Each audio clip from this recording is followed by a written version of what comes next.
Greetings. This is Apostle Amos Horton, and I want to welcome you to Living Oil. The world had no order, and reality did not exist. There stood an all-conclusive God in the midst. When the wind did not know how to blow, and the grass did not know how to grow. When the sun was ignorant tonight, and darkness was confused by night.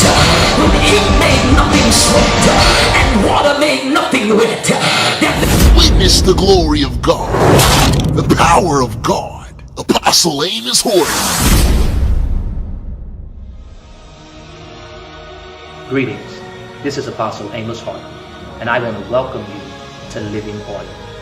We need a fresh word from God, a word that's going to change our mindset, that's going to change our hearts, that will change our lifestyle. We've seen it all. We've seen magic but no miracles, psychics but no prophets, the ways of men and not the ways of God. Today, I want to take you into the mind of God Himself. Why? Because we're special. God has created us in His image and His likeness, and He's gifted us with talents, ability. He's gifted us with power. Today, I want to take you into a place to where you will experience the goodness of God. In 2 Corinthians chapter number 4, around verse 7, it says, "We are troubled on every side, yet not distressed, perplexed, but not in despair, persecuted, but not forsaken, cast down, but not destroyed." Let's go into the Word of God.